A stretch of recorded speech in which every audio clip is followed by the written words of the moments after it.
Oh, we're back. I'm back. I am back with a podcast. The podcast is here and it is starring me. And with me is me as well. Me and myself. I am going to talk about the movies that I have seen recently. And I have just recently watched Mandy with Nicolas Cage, in case you haven't heard. Directed by Panos Cosmatos, and he directed Beyond the Black Rainbow, which I watched in theaters a long time ago. Fell asleep. I don't know if that was because I was tired. I don't think I found it boring.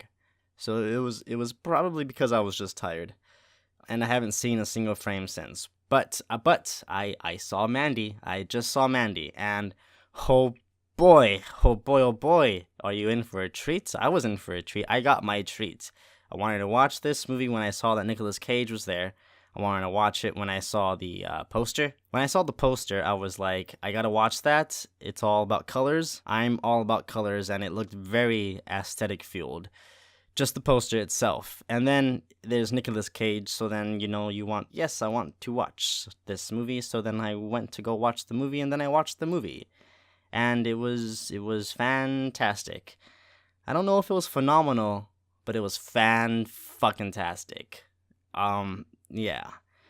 First, let's talk about aesthetics. This movie aims to be exactly what it's trying to be. So, like, if you read anything about it, if you've seen anything, if you've seen the poster, then that will be the movie. Like, literally, the colors will always be there. It's not it's not a normal movie. Nothing's hardly anything is not colored like fucking Enter the Void, which is just fantastic. Right off the bat, I know this is a movie that aims to be its aesthetic, and those I think are the best movies. The best movies are the movies that they are literally trying to be something, and then they go and they be just that, and it's like Mandy was this fucking whack ass, crazy, fucking freak fueled nightmare, and he presented this with atmospheric lighting and intense tone and mood. He showed that in the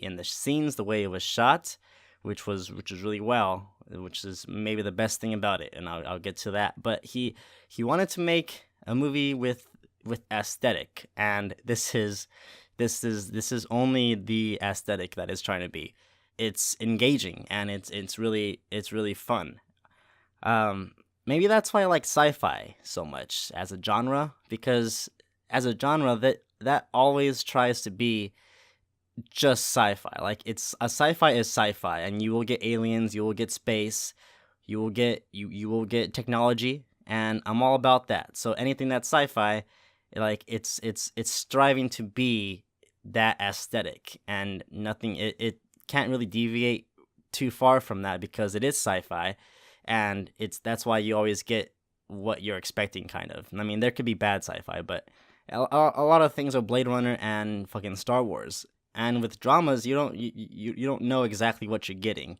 Maybe it's about old people, maybe it's about young people, or maybe they're in the forest, or maybe they're in the slums. I don't know.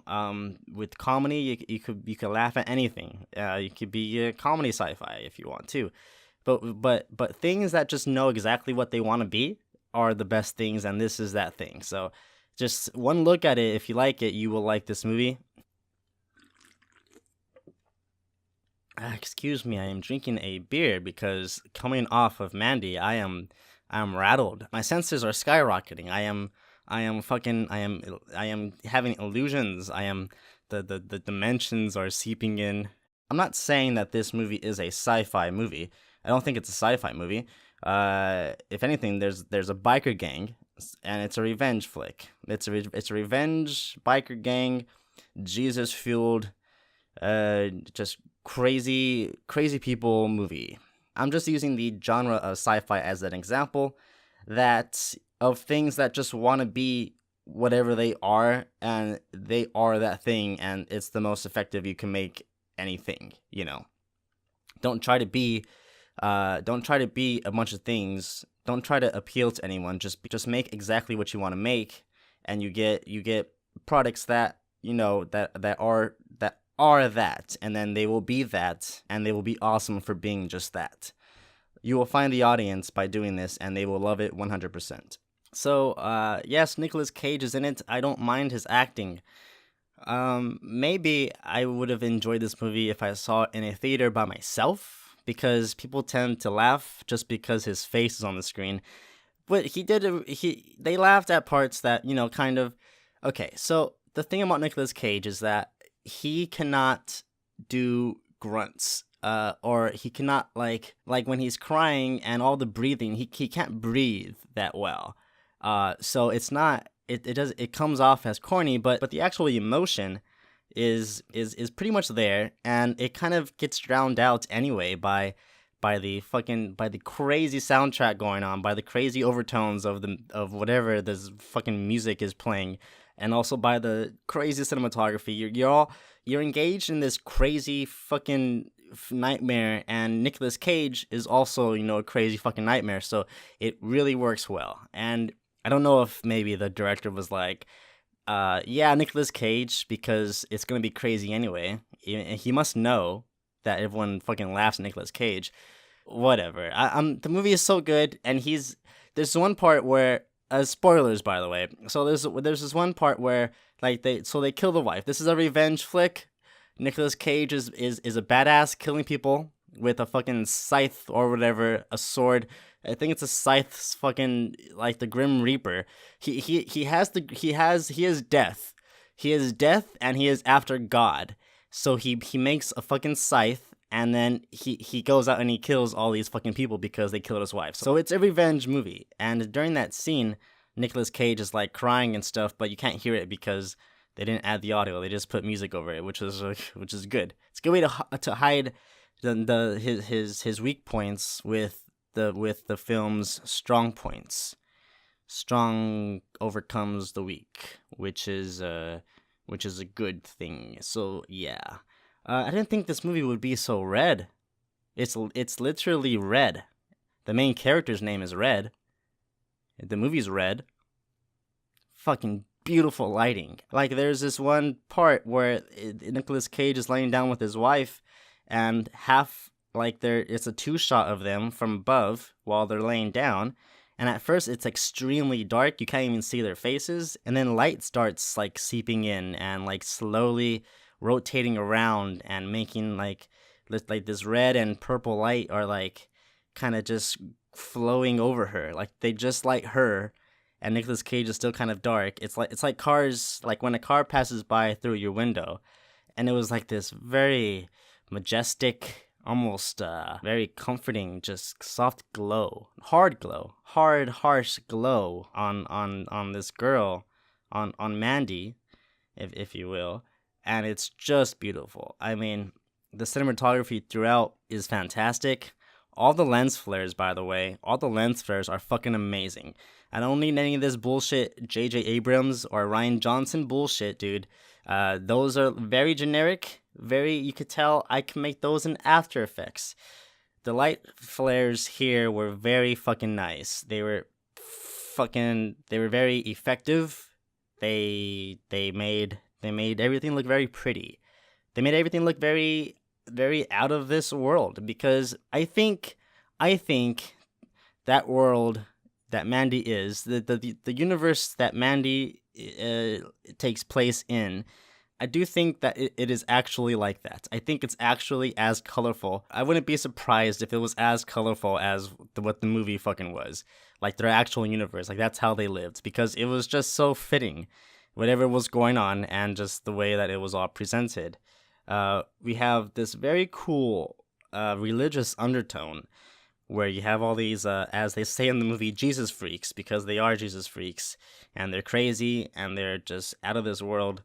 No Bible stuff, thank God. That's kind of annoying. But the guy's name is Jeremiah, and he is he is a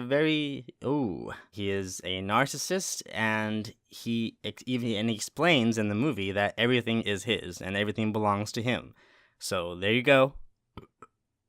So he's crazy, and then he kidnaps the girl, and there's this one scene, and I talk about aesthetics. In this movie, there are many different kind of aesthetics. There are lens flares, there are optical lighting effects, There are digital lighting effects. The coloring is just out of this world. Literally, I think it actually is a different world. At the end, there's a they have like two moons or something, and one moon is like that covers half the fucking sky. Mind blowing.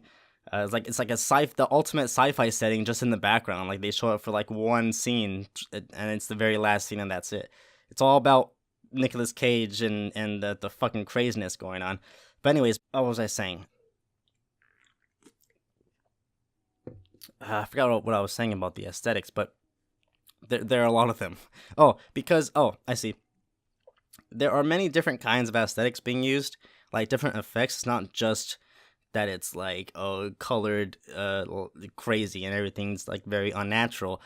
There's this one scene where where Jeremiah uh kidnaps the girl, and like he is indoctrinating her into he is explaining to her why everything is his because a friend told him that because a friend told him that. And then he puts on this record, and they're all drugged out, and you get the like that slow shutter effect where you move and you see the streaks of light where you just moved. That's not too uncommon, but the way it was used here was just it was very good. It was a very good way. I do like how they implemented that in the first place. The whole eye drops, drugged up thing. They drug her up. They put eye drops in her eye, because all the Jesus freaks have like just their eyes are totally blacked out. Even their mouths are blacked out. And you see that like before you see this whole they're taking drugs, but I saw that and I was like, oh, that's good. They're all like they're evil, obviously, and then they follow through with, oh, it's because of the drugs as well. At first you think it's just because they're crazy, they're crazy, but it's actually because of the drugs. But I just liked how that kind of tied in, and it wasn't just so supernatural, like, oh, everyone has black eyes because it's just supernatural. So that was a good tie-in. That was a good effect choice. That was a good effect choice to use on the Jesus freaks. The effects in this movie are very, very fucking good, and they completely outshine any effect by any really big blockbuster. I'm not sure how expensive this movie was, or how big it was. I know it has Nicolas Cage, but I'm pretty sure it's not like, it has better lens flares, better effects than big blockbuster movies with hundreds of millions of dollars for their budget. So it's very much, the director is just very good at directing and making movies. Apparently, I love this movie. But yeah, it's fucking out of this world. And one thing I really liked about it was,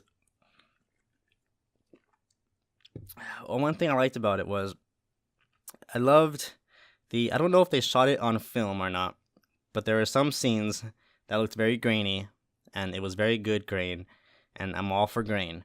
But even the bigger thing is, throughout the movie, like film, old low quality film, whenever you watch like Super 8, there's always a flicker. Like the brightness is always kind of going in and out slightly. And I'm not sure, I think it was all computer generated. But it was very good computer gen. It just added this extra layer of what the fuck is going on, because everything is supposed to be like, I don't think it was just for a vintage look. It was very good. It was a very good effect. I like that effect a lot, and that's about it. I just like that effect, so thought that was good. I got this very heavy metal rock vibe. I could tell obviously by the Motley Crue shirts that it was there was like the music wasn't rock, but you could tell, like, if you've ever seen a heavy metal rock band or a metal band, I don't know, whatever, the same thing. I don't know. I don't listen to the music, and a few parts of the movie really felt like the opening, like it could be the opening of a heavy metal rock show. Like before the band comes out, you have this crazy intense music.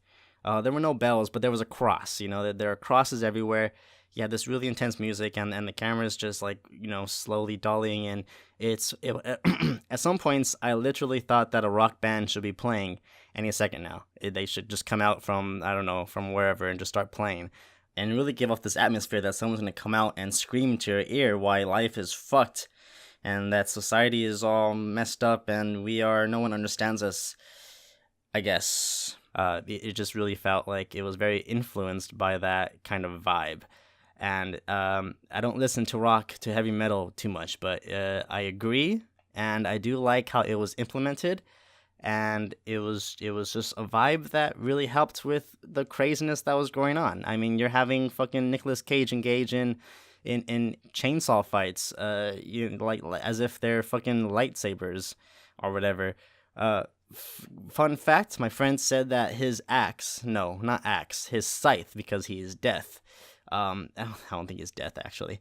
My friend said that his scythe was based off a metal band, Celtic Frost. So it was based off their logo. They have a scythe because fucking kill everyone, heavy metal. And there you go. There's a direct reference. If you missed the very direct t-shirts references, so that vibe taken care of. All these vibes, all these layers. There are all these layers to this movie, which is what really makes it effective. You have the aesthetic is straight out in the cinematography, which is just beautiful in and of itself.